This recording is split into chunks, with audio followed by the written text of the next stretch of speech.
بسم اللہ الرحمن الرحیم۔ گل ساری سرکار دی ہے، کسی کو یقین سے جنتی نہ کہا جائے۔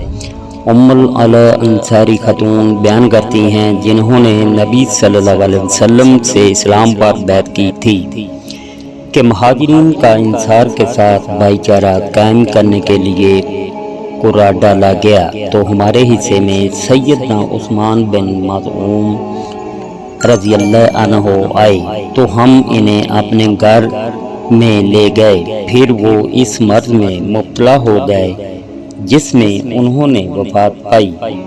جب ان کی وفات ہو گئی اور ان کو غسل دیا جا چکا اور ان کے کپڑوں میں انہیں کفن دے دیا گیا تھا، ہمارے پاس رسول اللہ صلی اللہ علیہ وسلم تشریف لائے تو میں نے کہا، اے ابو صاحب، تم پر اللہ کی رحمت ہو، میری گواہی تمہارے حق میں یہ ہے کہ اللہ تعالیٰ نے تمہیں عزت سے سرفراز کر دیا ہوگا۔ تو نبی صلی اللہ علیہ وسلم نے فرمایا، تمہیں کیا معلوم کہ اللہ نے انہیں عزت سے سرفراز کر دیا ہے؟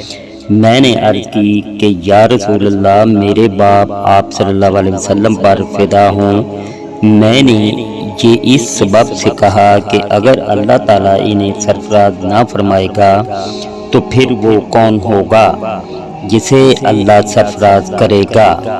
آپ صلی اللہ علیہ وسلم نے فرمایا، بے شک انہیں اچھی حالت میں موت آئی ہے اور میں بھی ان کے لیے بھلائی کی امید رکھتا ہوں، لیکن یقین سے میں نہیں کہہ سکتا کہ اللہ نے انہیں معاف کر دیا ہے۔ پھر فرمایا، اللہ کی قسم میں نہیں جانتا، حالانکہ میں اللہ کا رسول ہوں، کہ اس کے ساتھ کیا معاملہ کیا جائے گا۔ ام العلا فرماتی ہیں کہ اس کے بعد پھر میں کسی کی پاکیزگی کی شہادت نہیں دوں گی۔ حضرت ام العلا فرماتی ہیں کہ مجھے اس بات پر بہت غم لاحق ہوا، پھر میں سوئی تو خواب میں میں نے حضرت عثمان بن مظعون رضی اللہ عنہ کا جاری چشمہ دیکھا۔ میں نے اس خواب کا ذکر نبی کریم صلی اللہ علیہ وسلم سے کیا تو آپ صلی اللہ علیہ وسلم نے ارشاد فرمایا، چشمے سے مراد عثمان بن مظعون رضی اللہ عنہ کا عمل ہے۔